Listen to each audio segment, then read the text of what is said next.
என்னப்பா? எனக்கு பஜ்ஜி சாப்பிடணும்னு ஆசையாக இருக்குமா, செஞ்சு தரீங்களா? சரிப்பா, நீ வந்துட்டு என்ன செய்ய தெரியுமா? நான் சொன்னதை மறந்துடாத. என்ன காரணம்னா, அவன் கதவை தட்டினா திறந்துடாத. திறந்துட்டா அப்புறம் நம்மளுக்கு சாப்பிட்றதுக்கு இருக்காது சொல்லிட்டு அப்புறம் நம்ம கஷ்டப்பட்டு செஞ்சு எந்த பிரயோஜனம் இல்லாமல் ஆகி போயிடும். ஏன்னா இப்போ அடிக்கடி செய்கிறதெல்லாம் அவள் தான் திங்கிறா, நம்ம திங்க முடியல. அதுக்கு தான் சொல்கிறேன்.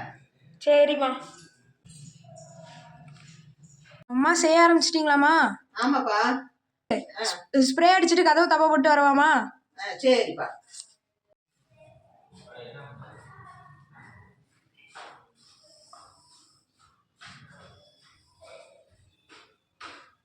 ஸ்ப்ரே அடிச்சிட்டுமா?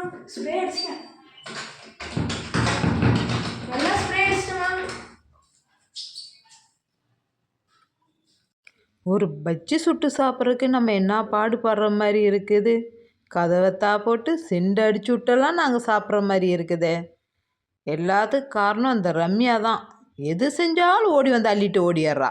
இதுக்கு தான் சொந்த பந்தத்துங்களை பக்கத்தில் வச்சுக்க மாட்டுறாங்களோ? ஒருவேளை அப்படி கூட இருக்கலாம்.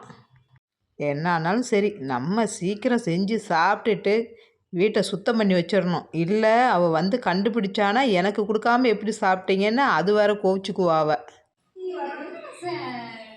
ஒரு மாதிரி ஸ்ப்ரே வடை குப்புன்னு அடிக்குது. இந்த வீட்டுல இந்த ஸ்ப்ரே வராது, சம்மந்தம் இல்லாம ஸ்ப்ரே வடை வருது.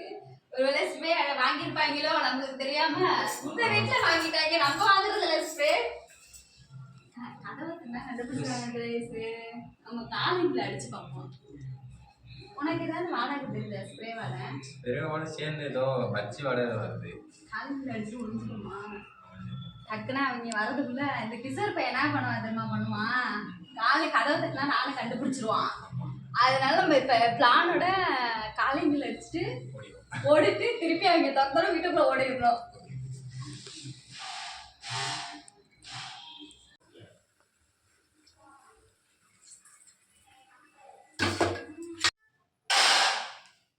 யாரா இருக்கும்?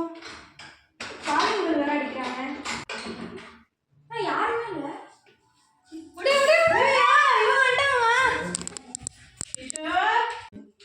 கிஷோர், பஜ்ஜி ரெடி. மாத்தி அடிச்சுட்டு நாலாச்சும் மிஞ்சிச்சேன். சரி வா நம்ம சாப்பிடுவோம். பச்சி டேஸ்ட் வேற வேற லெவல். சரிம்மா, உனக்காக தான் செஞ்சேன். இப்படியெல்லாம் கஷ்டப்பட்டு பஜ்ஜி சுட்டும் கூட ஒரு பஜ்ஜி கூட எனக்கு கிடைக்கலையே. ஒரு பஜ்ஜாச்சும் இருக்காமா? உனக்கு அப்பயே சொன்னால கதவை திறக்காதுன்னு.